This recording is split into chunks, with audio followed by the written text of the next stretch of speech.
आपने अध्यात्म की बहुत सारी पुस्तकें पढ़ी होंगी और बहुत व्याख्यान सुने होंगे, बहुत सत्संग सुने होंगे। अध्यात्म किसे कहते हैं, ईश्वर किसे कहते हैं, भगवान किसे कहते हैं, प्रकृति क्या होती है, जीवात्मा क्या होती है, लोक क्या होता है, परलोक क्या होता है, संत क्या होते हैं, ब्राह्मण क्या होते हैं, ये इस विषय में आपने धार्मिक बहुत सारी पुस्तकें पढ़ी होंगी, मुझे विश्वास है। लेकिन एक और आप पुस्तक पढ़ लीजिए। वो कौन सी है? वो कितनी बड़ी है? वो 75 पन्ने की है, केवल 75 पन्ने की है। और केवल 75 पन्ने का क्या अर्थ है? 75 पन्ने में कैसे हो सकती है? 75 पन्ने का अर्थ है हमारे जीवन के 75 साल। हमने इसलिए जन्म लिया कि लोगों को ये बता दें कि अध्यात्म झूठा है या अध्यात्म सही है। अध्यात्म के परिणाम, सिद्धियाँ, चमत्कार जो बताए हैं वो चमत्कार होते हैं कि नहीं होते हैं? अध्यात्म का फल जो बताया गया है वो होता है कि नहीं होता है? हमने अपने जीवन को एक प्रयोगशाला के रूप में बनाया है और प्रयोगशाला के रूप में बना करके लोगों को दिखाया है कि देखो, तुम अगर नास्तिक हो, तुम अगर अविश्वासी हो, भगवान को तुम नहीं मानते हो, तो हमारे जीवन की परीक्षा करके देख लो और ये देख लो कि हमारे पास अध्यात्म के अलावा कोई चीज़ नहीं है, केवल अध्यात्म है। और केवल अध्यात्म होकर के हमने अपनी ज़िंदगी को गंवा दिया या कुछ कमा लिया। आप इसको देख लीजिए, ये आपकी प्रयोगशाला है और ये एक ऐसी चीज़ है कि आप किताब पढ़ने की अपेक्षा हमारी ज़िंदगी पढ़ डालिए। 75 वर्ष की पूरी ज़िंदगी पढ़ डालिए। 75 वर्ष की पूरी ज़िंदगी में आप क्या पाएंगे? ऐसा मज़ा पाएंगे कि अध्यात्म के जो परिणाम और जो उसके फल बताए गए हैं वो 100% सही हैं, वैसे गलत हैं। नास्तिक कहते हैं भगवान है ही नहीं, और बुद्धवादी कहते हैं, तर्कवादी कहते हैं कि कोई एक ऐसी शक्ति तो है जो व्यवस्था बनाती है, पर वो कोई पूजा पाठ के काम नहीं आती, उसको किसी से पूजा से कोई संबंध नहीं है।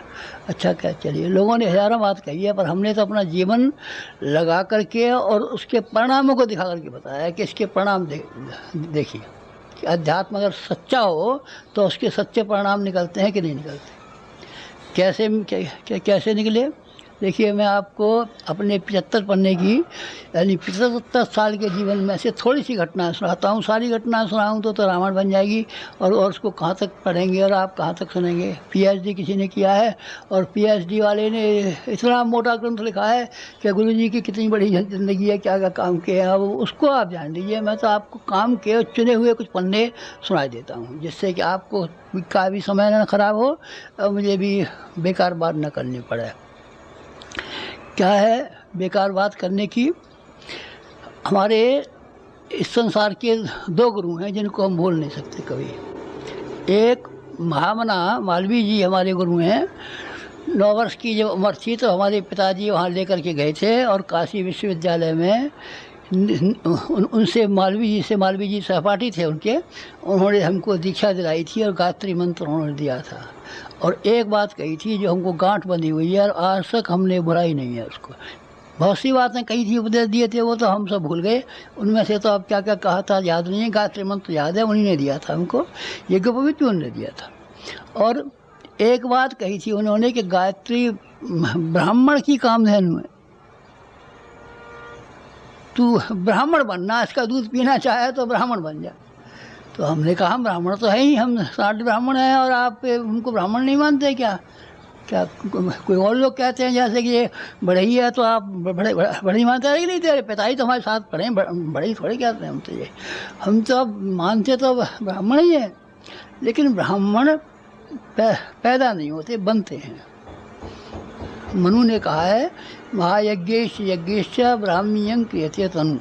ब्राह्मण विचारों से, कार्यों से, व्यवहार से, चरित्र से, चिंतन से, इन सब बातों से ब्राह्मण बनाया जाता है। तो ब्राह्मण बनना तो ये गायत्री जो मंत्र मैंने दिया है, तो ये कामधेनु वो एक गाय है, कहाँ है? स्वर्गलोक में रहती है। देवता उसका दूध पीते हैं, वो निहार हो जाते हैं। ये कामधेनु के बराबर फल देगी। एक गुरु मैंने ये बांध ली कि मैं ब्राह्मण बन के जीऊँगा। राजा हरिश्चंद्र का ड्रामा गांधी जी ने देखा था और देखने के बाद में उन्होंने कहा मैं हरिश्चंद्र होकर के जीऊँगा, और वास्तव में हरिश्चंद्र ही होकर के जिए। और मालवीय जी ने कहा था कि तू ब्राह्मण बन के जीना, मैं ब्राह्मण होकर के जिया हूँ। और ब्राह्मण के हमारे वचन ऐसे हैं कि जिसको हमने कह दिया तेरा बुरा हो जाएगा तो उसको बुरा ही होगा। कहा आपने बुरा नहीं कहा, अच्छा ही कहा है। हमने जिसको कहा तेरा अच्छा हो जाएगा उसका अच्छा ही हो गया। हमारी वाणी का कभी निष्फल नहीं गई। हमारे मुंह में से, गुस्से में से, कभी क्रोध में से आया होगा। तो बालक था संगी ऋषि, उसके पिता के गले में किसी ने सांप डाल दिया था, तो उसने शाप दिया कि ये जाकर के सांप, जो मरा हुआ सांप मेरे बाप के गले में मरा हुआ है, ये जिंदा हो जाए। जिंदा हो गया। जिंदा हो गया। जिंदा होने के बाद उसने कहा कि सांप कि हाँ, कि जिस किसी ने मेरे बाप का अपमान किया उसको काट तो खा। बस वो खट चला गया सांप सनसनाता हुआ। और उसने परीक्षित को 7 दिन के भीतर टाइम दिया था, 7 दिन में खा ही लिया उसको, सब बचाव के उपाय कर डाले, पर वो हुआ नहीं। ये किसे कहते हैं? ये ब्राह्मण की शक्ति कहते हैं। ब्राह्मण की वाणी इतनी पवित्र पुनीत होती है। ब्राह्मण की वाणी एक ऐसी तोप होती है, ऐसी तमंचा होता है, एक ऐसा होता है कि राजा दशरथ ने एक ब्याह कर लिया, 2 ब्याह कर लिए, 3 ब्याह कर लिए, कोई बाल बच्चा नहीं हुआ। फिर उन्होंने गुरु वशिष्ठ ने कहा कि हम तो विद्वान हैं, हवन करा देंगे। अरे गुरु वशिष्ठ बोले, अरे हम तो बामन हैं, पंडित हैं, और राजा का राज्य का हम नहीं खाते हैं, हम कैसे ब्राह्मण हो सकते हैं? ब्राह्मण तुझे लाना हो तो संगी ऋषि को लिवा के ला। उसका आहार और विहार और जीवन और क्रम इस तरह का है जैसे असली ब्राह्मण का होना चाहिए। बस राजा दशरथ गए, और राजा दशरथ ने जाकर के और वहाँ से, कहाँ से, सिंगी ऋषि को लोमस ऋषि की आज्ञा मान करके लाए, और उन्होंने हवन कराया था। उन्होंने हवन कराया था। वाणी से ये कहा, पहली रानी आई कि तेरे क्या हुआ? कि भगवान पैदा होगा तेरे। दूसरी आई क्या तेरे क्या पैदा, कि मेरे कि तेरे भी भगवान पैदा होगा। दूसरी रानी थी, वो खीर जो थी, वो उनने समझा कि इनकी 4 रानियाँ थीं, वो 3, तो 400 में काट रखी थी। आखिरी तीसरी आई तो दोनों हिस्सों के खीर को मिला करके उनके एक की खीर को दे दिया। उनने कहा कि तेरे भी 2 भगवान होंगे। सुमित्रा के 2 हुए थे, एक का नाम शत्रुघ्न था और एक का नाम भरत था।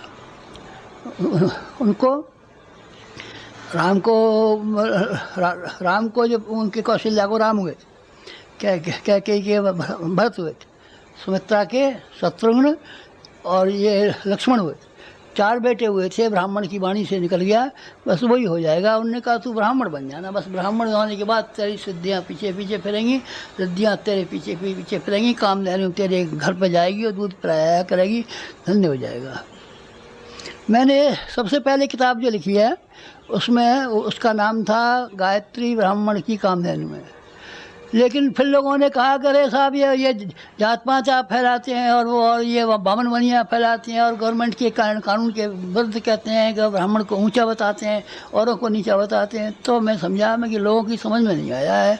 ब्राह्मण जन्म से पैदा नहीं होता, ब्राह्मण कर्म से पैदा होता है। तो ये बात समझ में नहीं आ रही है। तो फिर मैंने उसी किताब का पहला संस्करण तो बिक गया, दूसरा संस्करण जब छापा तो मैंने ब्राह्मण शब्द काट दिया उसमें से, गायत्री कामधेनु, बस ये छापा।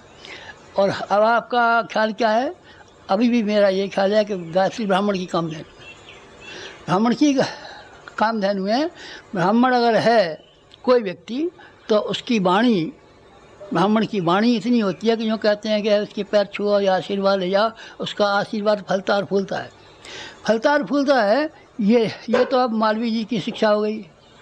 एक और गुरु हैं हमारे, 2 गुरु हैं आपके यहाँ भाई साहब, 2 गुरु हैं हमारे। उनके रामचंद्र जी के भी 2 गुरु थे, एक का नाम वशिष्ठ जी था, एक का नाम विश्वामित्र था, और एक का नाम वशिष्ठ जी था। 2 गुरु थे। हमारे भी 2 गुरु हैं। एक कौन से हैं? एक हिमालय पर रहते हैं, नंगे रहते हैं, सूक्ष्म शरीर है उनका, स्थूल शरीर स्थूल नहीं है, सूक्ष्म शरीर है। सूक्ष्म शरीर से हमने जैसा उनको देखा था, अपने कमरे में देखा था और हिमालय पर जाके देखा था, वो सूक्ष्म शरीर की कल्पना हमारे दिमाग में है, तो उस कल्पना के आधार पर हमने बना लिया। स्थूल शरीर नहीं है उनका। बातचीत करते हैं, सूक्ष्म शरीर है बाबा, बातचीत किससे करते हैं? वो वहाँ आए हमारे घर, उनका सूक्ष्म शरीर, और उनने कहा 15 वर्ष की उम्र हो गई, तो 15 वर्ष की उम्र हो जाने पर उनने कहा कि हम तुझे गायत्री की दीक्षा देंगे। तो हमने कहा कि हम गायत्री की दीक्षा तो ले आए हैं, मालवीय जी ने दे दी थी। उन्होंने कहा नहीं, हम दूसरी दीक्षा देंगे, हम दूसरी दीक्षा देंगे। क्या तुम्हें क्या? आप भी दे दीजिए। उन्होंने पहले 3 जन्मों के हाल दिखाए हमारे, और 3 जन्मों के हाल दिखाने के बाद में हमारा विश्वास हो गया कि यही हमारे गुरु हैं और इन्हीं को समर्पण करना चाहिए। गुरु को समर्पण किया जाता है, गुरु दक्षिणा दी जाती है, पैसे दे रहे, पैसे नहीं दिए जाते, समर्पण किया जाता है, समर्पण किया जाता है। गुरु हमारा आया, हमने कहा हमारा शरीर आपका, हमारा दिमाग आपका, हमारा पैसा आपका, हमारा जो कुछ भी है तन मन धन सब आपका है, गुरु इससे कम में नहीं होता। और गुरु तत्व का लाभ ना आज तक किसी ने उठाया है, न कोई भविष्य में कभी उठा देगा। हम तो दीक्षा ले आए थे और 100 रुपया दे आए थे, चल बेईमान कहीं का 100 रुपया दे आया था और दीक्षा ले आया था और तिलक लगवाया था, ठग कहीं का नहीं। तो गुरु का सारा तप इसी तरह से लेगा, इस तरह से नहीं ले जाता।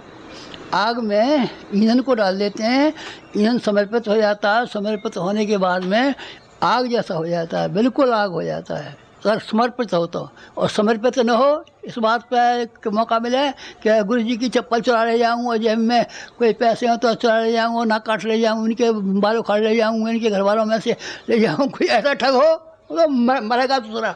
गुरु है, गुरु तेरे बाप के भी गुरु हुआ, निशा हमारे आचार्य जी गुरु हैं, हम तेरे गुरु हैं, हम तेरे गुरु हैं। तो है शर्म नहीं आती?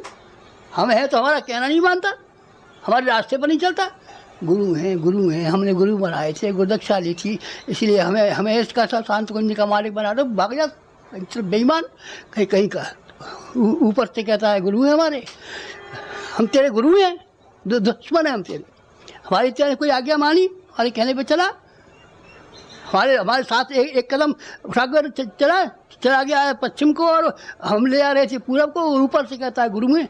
हम गुरु नहीं है, गुरु वो आए थे जो हिमालय से हमको आए थे, वो हमारे घर आए थे। आप हिमालय गए थे? नहीं, हम नहीं गए थे, न हमने देखा उनका हिमालय, न वहाँ हम जा सकते थे और न हमें कुछ पता था कौन गुरु है कौन गुरु नहीं है। वो जन्म जन्मांतरों के गुरु थे, वो आए और उन्होंने आकर के हमसे कहा कि हमारी गुरु दीक्षा ले लो। कहते मैंने तो वही सुना दिया, अरे यही है तो हमने सुना है, आप वही गुरु दीक्षा दे रहे हैं। तो उन्होंने कहा कान में कि एक और बात सुन, बोर काटो, बोर काटो, बोर काटो। मैंने कहा साहब क्या बोए, कहाँ बोए? खेत तो हमारे पास है, अपने कहाँ से काटें? आप सब बात को समझाइए ना हमको। तो उन्होंने ये कहा कि तेरे पास जो कुछ भी है, जो पहले जन्मों का लेकर के आया है वो, और इस जन्म का जो कुछ तेरे पास है, सब भगवान के खेत में बो दे। भगवान का खेत कहाँ है? भगवान का खेत हमने कभी देखा भी नहीं है, पटवारी ने भी नहीं बताया कि भगवान का खेत कहाँ है। तो उन्होंने कहा पटवारी के खाते में नहीं है, ये जनता जनार्दन जो है, ये सारा विश्व है, ये भगवान का विराट रूप है। ये अर्जुन को दिखाया था, ये उसको कौशल्या को दिखाया था, ये यशोदा को दिखाया था, ये काकुसंड को दिखाया था। भगवान का असली स्वरूप ये विश्व है। तो इस विश्व की जनता के लिए जो तेरे पास है सो सब सौंप दे, सब बीज रूप में बोले। क्या चीज़ें हैं हमारे पास? उनने दिलाई याद, हमें तो मालूम नहीं था हमें क्या चीज़ें हैं हमारे पास। उन्होंने कहा देख तेरे पास सबसे बड़ी चीज़ है समय। भगवान ने जन्म दिया है तो समय दे करके भेजा है एक, और तेरे शरीर में श्रम है, श्रम है। समय भगवान ने जितना दिया है वो उनने दिया है। श्रम तेरे शरीर में, कलाइयों में, भुजाओं में श्रम है 2, और तेरे मस्तिष्क में ज्ञान है 3 तो ऐसा है कि तू जब माँ के पेट में से पैदा हुआ था तभी भगवान की 3 चीज़ लेकर के आया था। और चौथी एक और चीज़ है, वो कौन सी है? चौथी एक चीज़ वो है जो कि तुझे संसार में मिली, संसार ने दी है। वो क्या है? संपदा। संपदा भगवान की यहाँ के लेके नहीं आते, सब आदमी नंगे शरीर आते हैं, नंगे हाथ आते हैं। यहाँ किसी के पिता की है, किसी के बाप की है, किसी की कहीं की है। ये 4 चीज़ें तेरे पास हैं, इन चारों चीज़ों को तू बो दे। अच्छा ले लीजिए, अब हम बोएंगे। 15 वर्ष की उम्र में से वो चारों चीज़ें बोना हमने शुरू कर दिया। हमने अपना समय बोया। अपना समय किस काम में लगाया? हमारा सारा समय 2 काम में लगा है। एक तो भगवान की उपासना में लगा है, उनके नज़दीक चरणों में बैठने में, और एक भगवान का जो सारा विश्व है इसकी सेवा करने में हमारा लगा है। सारा समय का आप हिसाब लगा लीजिए। जो हम नहाने में समय चला गया होगा, टट्टी में करने में समय चला गया होगा, सोने में समय चला गया होगा, खाने में समय चला गया होगा, उसका तो हम गुनहगार हैं। बाकी सारा समय हमारा सिवाय लोक मंगल के और किसी काम में नहीं लगा है। एक समय और दूसरा श्रम। पसीना हमने खूब बहाया है। काम हमने इतना ज़्यादा किया है कि 5 आदमी मिलके काम नहीं कर सकते, उतना हमने काम किया है। हमने अपने आप के साथ में इतनी कड़ाई बरती है कि हमारा पसीना पसीना निकल पड़ा है। पसीने की एक बूंद, कभी आराम में बैठे हो, कभी वहाँ बैठे हो, कभी वहाँ बैठे हो। ये हमने चारा वेदों के बाद से मिट्टी के तेल की लालटेन के नीचे किए। बिजली के दाम बताए थे कि ये व्यक्ति महंगी। हमने मिट्टी के तेल की लालटेन के नीचे अखंड ज्योति का 20 साल तक संपादन किया है। हम ब्राह्मण हैं, अपने खाने में जौ की रोटी और अच्छा छाछ खाइए। नहीं आप फल खाते हैं, फल हमारे बाप ने खाए, न दादा ने खाए, न परदादा ने खाए। फल 16 रुपये किलो का खाएगा ये बाबा जी बच्चों, कौन जालिम जालिम, ये 16 रुपये किलो का ये खाएगा। माता जी ने एक बार किसी ने क्या कह दिया कि गुरुजी को काम ज़्यादा करना पड़ता है, बहुत घंटे काम करते हैं, तो इनको मौसमी का रस दे दिया करो। मैं अपने काम में लगा रहा था, तो एक छोटे गिलास में मौसमी का रस ले आई तो मैं समझाइए पानी लाइए। पानी को उठा करके फिर मैंने देखा कि ये क्या है, कि मौसमी का रस है। अरे तेरे का तुमने ये क्या लिया इधर, क्यों? काशी तपोभूमि पे आदमी रहते हैं, उनके बच्चे रहते हैं, उनकी लड़कियां रहती हैं, उनके बच्चे छोटे छोटे बालक रहते हैं, उनको मौसमी का रस का दूध भी नहीं पीते। और अगर हम मौसमी का रस पीते हैं तो धिक्कार है हमारे लिए। हम मौसमी का रस पीते हैं तो धिक्कार है हमारे लिए। इसीलिए हमने वो जो मौसमी का रस था माता जी को दे दिया, किसी बच्चे को दे देना। और मैंने उंगलियाँ गले में डाल करके उल्टी कर दी, ताकि वो जहर, कौन सा फलों का रस है, जहर। फलों का रस क्या होता है? जहर, ब्राह्मण का जहर है। वो जहर मैंने क्या कर दिया। और क्या करने के बाद में सारा श्रम जो था वही अपनी रूखी रोटी खा करके और वही अपनी दाल और रोटी खा करके ज़िंदगी काट डाली और परिश्रम किया, समय दिया। बुद्धि भी हमारी, आप ये बुद्धि में समय जितना भी अकल ने काम किया होगा, अकल हमारी लोक मंगल के लिए लगी है। न हमको महंत बनने में लगी, न हमको नेता बनने में लगी, न हमको अमुक काम में मिली, न अमुक काम में लगी। हमारी योग्यता, हमारी बुद्धि ने जो कभी काम किया हुआ, रात में सपना देखा होगा तो भी हमने लोक मंगल का सपना देखा होगा, परमार्थ का सपना देखा होगा, पुण्य का देखा होगा, पुरुषार्थ का देखा होगा, जन कल्याण का सपना देखा होगा, आत्मशोधन का सपना देखा होगा। यही सपना देखा हमने, कोई सपना नहीं देखा। ये क्या हो गया? ये हो गया हमारा श्रम, ये हो गया हमारा समय, ये हो गई हमारी बुद्धि। और आपका धन, हमारे पास जो धन था, हमने तो कुछ कमाया नहीं था, लेकिन जो था तो लोगों ने कहा, गांव वालों ने, कि साहब उसकी बाप की संपत्ति पे बेटे का अधिकार होता है। नहीं, बेटे का कोई अधिकार नहीं है। बेटे को हमने पढ़ा दिया और काम करने लायक बना दिया है, बस, इससे आगे नहीं। और फिर आप ये इल्ज़ाम लगाते हैं हमारे ऊपर, ये इल्ज़ाम लगाते हैं हमारे पास इतनी ज़मीन थी, वो अपने बेटों को और जमाइयों को और उनको बेटियों को दे आते, तो वो हमने सब ज़मीन एक चप्पा बेच करके गांव में एक हाई स्कूल बना दिया। हाई स्कूल में सब पैसा लग गया। जो कुछ बाकी बचा था वो गायत्री तपोभूमि में लगा दिया, जो कुछ बचा दिया। माता जी के पास एक आध जेवर रह गया था, यहाँ जब शांत कुंज आई तो उन्होंने वो भी लगा दिया, सब लगा दिया। हम खाली हाथ हैं, हम मरेंगे तो आप तलाशी ले लेना। गुरुजी के नाम पर कभी आपको एक पैसा मिल जाए और कभी एक सदा मिल जाए कि गुरुजी के पास जब मरे थे तो ये 100 रुपये छोड़ के मरे थे, तो हमारे फूल, हमारी रस्सी के ऊपर आप जो जूते रख के जलाना। हमारे पास एक पैसा नहीं, एक सदाम नहीं, जो कुछ भी था हमने सब जन कल्याण के लिए खर्च कर दिया। तो क्यों साहब आपने अपने गुरु की आज्ञा मान करके, क्या गुरु की आज्ञा नहीं मानेंगे तो क्या करेंगे? फिर गुरु का बात का नौकर है हमारा कोई? गुरु की क्या आज्ञा मानी हमने? आज्ञा नहीं मानी, उसके लिए समर्पित नहीं हुए। उससे ये कहा कि आप जो कुछ भी कहेंगे हम वही करेंगे, आप चाहे गलत कहते हैं चाहे सही कहते हैं, चाहे हमारा नुकसान जाता है, हमारा सारा नुकसान गया। अगर हमने समय का कुछ उपयोग किया होता तो हम कुछ नौकरी कर लेते, दुकान कर लेते, कुछ तो कर लेते, अपने श्रम का कुछ कर लेते, तो हम खेती कर लेते, कुछ काम कर लेते, कुछ तो कर लेते।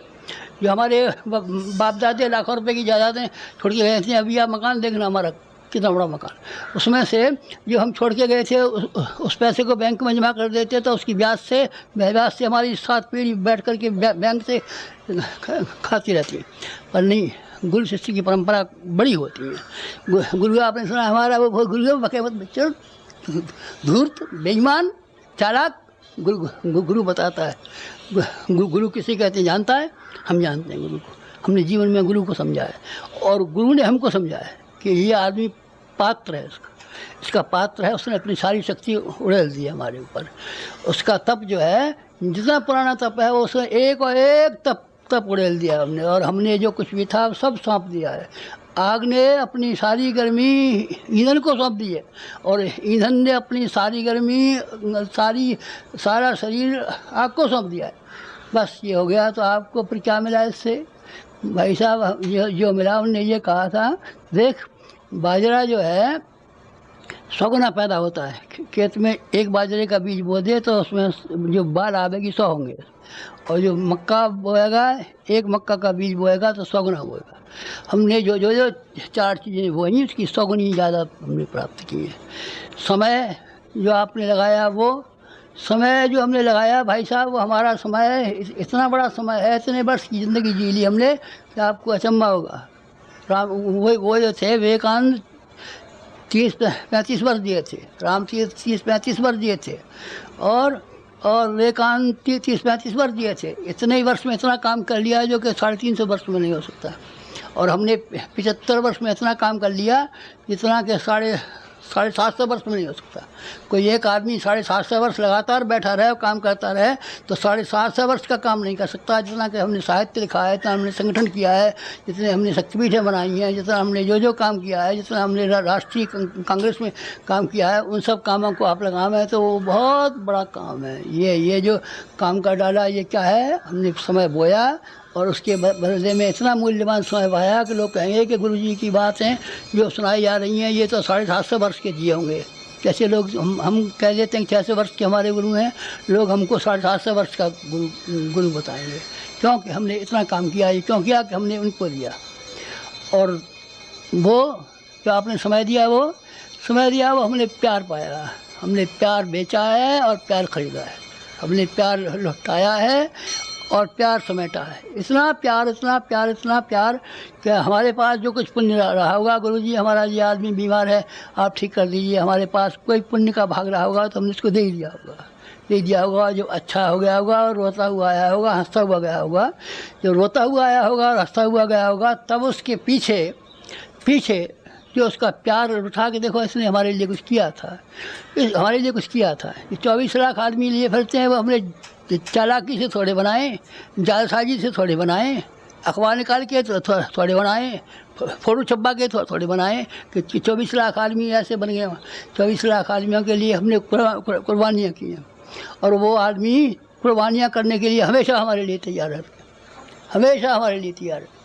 जब कभी भी हम शक्तिपीठों के उद्घाटन में गए तो जहाँ कहीं भी गए तो लोगों ने सुना कि यहाँ गुरुजी आ रहे हैं, तो 20-20 को से आदमी बैलगाड़ियों में चढ़ कर के आए और छोटे छोटे देहातों में 1-1 लाख आदमी की भीड़ हुई। 1-1 लाख आदमी की भीड़ हुई। कोई हमसे कह रहा था कि वहाँ एक सरबत खालसा होने वाला है और आपको बर्खास्त किया जाएगा। तो हमने कहा जैसा सरबत खालसा दिल्ली में होने वाला है वैसा सरबत खालसा तो हम एक छोटे छोटे देहातों में बना के दिखाएंगे। कोई चुनौती देगा तो हमारे 24 शक्तिपीठ हैं, फिर हम निकल पड़ेंगे, चलो भजन फिर कर लेंगे, अगले जन्म में कर लेंगे या अगले साल कर लेंगे। 1 साल के लिए हम निकल पड़े तो आप ये देखना कि जहाँ कहीं भी गुरुजी गए वहाँ लाख आदमी से कम नहीं है। सरबत खालसा करेगा ऐसी अपनी सरबत खालसा करूँगा तो उसमें ये हुक्म निकलवाऊँगा कि गुरुजी को बर्खास्त कर दिया और ये नहीं गुरुजी गद्दी में बैठ जा, हमारे सिर में बैठ जा, गद्दी में बैठेगा वहाँ भाड़ में। इस तरीके से क्या है मित्र, हमने लोगों से ये जो किया उसका बदला पाया है। और पैसा आपको दिखाई नहीं पड़ता। किसी आदमी से आप ये पूछना कि आपके पास गुरुजी चंदा वही लेकर के आए थे क्या आप हमको रसीद देना और 2 रुपये देना और हमको 1 रुपये देना। गुरुजी ने मांगा था क्या कभी? अगर हम मांगे तो हमको 100 खोटी कहना। हम ब्राह्मण हैं, पर हमारे यहाँ जब 1000 कुंड यज्ञ हुआ था तब गुरुजी ने आज्ञा दी थी कि तू 1000 कुंड यज्ञ कर, 24 प्रदक्षिण पूरे हो गए, यज्ञ करना आवश्यक है। तो हमने कहा यज्ञ करें चाहे न हो, अधूरा रह जाए हमारा, पर हम किसी के आगे ये झोली पसारने के लिए कि साहब 2 रुपया दीजिए और हमारे 1000 कुंड हो रहा है, हम कभी नहीं जाएंगे। चाहे आप गुरु जी हैं तो इसके बदले में फांसी पर चढ़ा दीजिए। आप फांसी पर चढ़ा देंगे तो वो हमको स्वीकार है। आप गंगा जी में डूबने के लिए कहेंगे वो हमको स्वीकार है, पर हम मांगने नहीं जाएंगे। लेकिन हम मांगने नहीं गए। फिर कितना खर्च हुआ है आप जानते हैं? 2400 शक्तिपीठें बनी हुई हैं, एक शक्तिपीठ 10-10 लाख की बनी हुई है। आप जूनागढ़ जाके आइए, पूरे पत्थर की बनी हुई है। आप अहमदाबाद होकर के आइए, कितनी शानदार बनी हुई है। आप सहरसा होकर के जाइए, देख के आइए कितनी बड़ी बनी हुई है। आप भिलाई देख कर के जाइए, 10 लाख रुपए की शक्तिपीठ बनी हुई है। एक एक शक्तिपीठ को देखें तो आप करोड़ों करोड़ रुपए की शक्तिपीठें बनी हुई हैं। कि किसकी 1000 रुपये हमने दिया, लो भाई शक्तिपीठ के लिए हम तुम्हें आज्ञा देते हैं और ये 1000 रुपये नकद देते हैं, इसको ले जाओ, तुम बना देना, तुम्हारा अक्षर रहेगा, तुम्हारा कभी पैसा नहीं घटेगा। किसी का पैसा नहीं घटा और वो लाखों करोड़ों रुपया खर्च हो गया। यहाँ है, यहाँ आप देखते हैं शांति कुंज में चौकाई देख लीजिए, खड़े रहिए आप सवेरे से शाम तक, और ये देख लीजिए कि सवेरे 6 बजे से लेकर शाम को 6 बजे तक इनका चौका चलता रहता है कि कितने आदमी खाना खाते हैं। यहाँ की इमारतों को देख लीजिए, यहाँ की इमारत देखिए, मथुरा की इमारत देखिए, अमृतसर की इमारत देखिए, ये तो हमारी बनाई हुई है। उनको आप देखिए कितने रुपए का है, ढेरों रुपए का है, कितनों का है, करोड़ों का, सैकड़ों का, सैकड़ों का नहीं करोड़ों का, ये करोड़ों का है। जो भी हमने काम किए हैं, गाड़ियाँ हैं हमारे पास 30, अगले दिनों 100 गाड़ियाँ लेने का हमारा विचार है। 100 गाड़ियों से सारे हिंदुस्तान के हर गांव में जा पहुँचेंगे, 100 गाड़ियाँ खरीद लेंगे, हम खरीद लेंगे। कहीं आपके पास है? हमारे पास सब कुछ है। हमारे पास, हमारे हृदय में, हमारी वाणी में, जैसे हनुमान जी ने कलेजा चीर करके दिखाया था कि आपको भगवान देखने हो, रामचंद्र जी ये देखने हो तो यहाँ देख लीजिए। तो गुरु की कृपा देखनी हो तो हम आपको अपना कलेजा चीर के दिखा सकते हैं, और उसमें आपको गुरु हमारा बैठा हुआ दिखाई पड़ेगा। और वो ऐसा समर्थ गुरु है कि न हमें रुपये का भाव पड़ता है, न पैसे का भाव पड़ता है, न किसी का भाव पड़ता है, न डरने का भाव पड़ता है, न विरोधी का भाव पड़ता है, न निंदक का भाव पड़ता है। किसी का असर नहीं हमारे ऊपर। आप इतने निर्भीक हैं, हम बिल्कुल निर्भीक हैं। कोई हमने तो सुना है कि फलाना आदमी आपका प्रतिद्वंदी खड़ा हो गया है और आपको गद्दी पैसे उतार देगा, बैठ जाएगा, देख लेंगे गद्दी पर उतारेगा, आएगा तो यहीं हमारे पास उतार दे, तब देख लेंगे हम कैसी गद्दी पैसे उतार देगा। तो पैसे के मामले में कितनी योजना है अभी हमने बनाई है। लाख कुंड की योजना बनाई है, और क्या नाम है, एक विश्वविद्यालय की योजना बनाई है, 1 लाख आदमियों को शिक्षण देने की योजना बनाई है। कितनी योजना बनाई है, इतनी लाखों की हमने योजना बना रखी, पूरी हो जाएंगी। 24 लाख पेड़ लगाने की है गवर्नमेंट। जब 24 लाख पेड़ लगाती है तो गुरु जी गवर्नमेंट के करोड़ों रुपये खर्चे आते हैं, हो जाते होंगे, हमें नहीं मालूम है। और आप इतना बड़ा विश्वविद्यालय अकेले चला लेंगे? हम अकेले चला लेंगे, और हम आपको दिखा देंगे कि 10,000 प्रचारक हमने बना दिए कि नहीं बना दिए। आप देख लेना, हमारे उससे पहले आके देख लेना हमारे रेस्टोरेंट पे कि 10,000 गायक, 10,000 वक्ता, 10,000 प्रचारक तैयार हो गए कि नहीं हो गए। इस तरीके से जिन कामों की, साधनों की ज़रूरत है, साधन जो हमारे पास थे वो हमने परमार्थ में भगवान के खेत में बोए और सौगुने होकर के आए। जो उसमें से मक्का सौगुनी हो जाती है, बाजरा सौगुना हो जाता है। हमारे पास जो कुछ भी मुट्ठी भर था, सुदामा के तंदुलों की तरीके से हमने भगवान के चरणों पर अपनी पोटली चढ़ा दी, और उन्हें हमारे चरण धो करके पिए, और जो कहा कि द्वारका की राजधानी इसको सुपुर्द कर दो। किसको? सुदामा को। कौन है आप? हम सुदामा हैं। सुदामा है जिसमें भगवान ने अपना मकान सौंप दिया है, जिसने अपना घर सौंप दिया है, जिसने अपना राजपाट सौंप दिया है, और वो गरीब सुदामा के यहाँ दे दिया है। हम हैं सुदामा, लेकिन जिनके प्रति हमारी निष्ठा है, जिसके प्रति हमारी मित्रता है, जिसकी हमारे पास हमारी घनिष्ठता है, वो इतना संपन्न और इतना साधनवान है कि हमको ये मालूम पड़ता रहता है। हमेशा जब हम चलते हैं तो ये मालूम पड़ते हैं कि हम कोई सेठ हैं, कि हम कोई राजा हैं, कि हम कोई मिनिस्टर हैं, कि हम जाने कौन हैं, कि जाने कौन हैं। और जब हम चलते हैं तो आपको कहीं डर नहीं लगता, किसी से नहीं। हम हमारे आगे आगे 2 बॉडीगार्ड चलते हैं, पायलट, 2 पायलट चलते हैं, और 2 हमारे पीछे बंदूकधारी वो चलते हैं। कौन? बॉडीगार्ड। ये कौन है साहब बॉडीगार्ड? और ये कौन है? पायलट। आपके हमारे पायलट हैं, हमारा भगवान और हमारी जीवात्मा, इसके लिए हमारा जीवन समर्पित हुआ है। ये हमारे जीवन के थोड़े से अध्याय आपको मैंने इसलिए बताया कि आप में से कोई आदमी ये न कहे कि अध्यात्म बेकार है, अध्यात्म झूठा है, अध्यात्म से कोई फ़ायदा नहीं है, अध्यात्म बहकावा है, अध्यात्म छलावा है। तो आप इनमें से जो बातें कही, आप हर एक बात की इंक्वायरी कर लीजिए। अगर इसमें इसमें एक भी बात झूठी मिले तो आप ये मानना कि अध्यात्म का कोई फल नहीं होता। ये निरर्थक है। निरर्थक होते हैं वो जिनके के अध्यात्म का नाम सुना है और जिन्होंने जीवन में उतारा नहीं है, जीवन से 1000 मील दूर रखा है, जीवन से लाख मील दूर रखा है।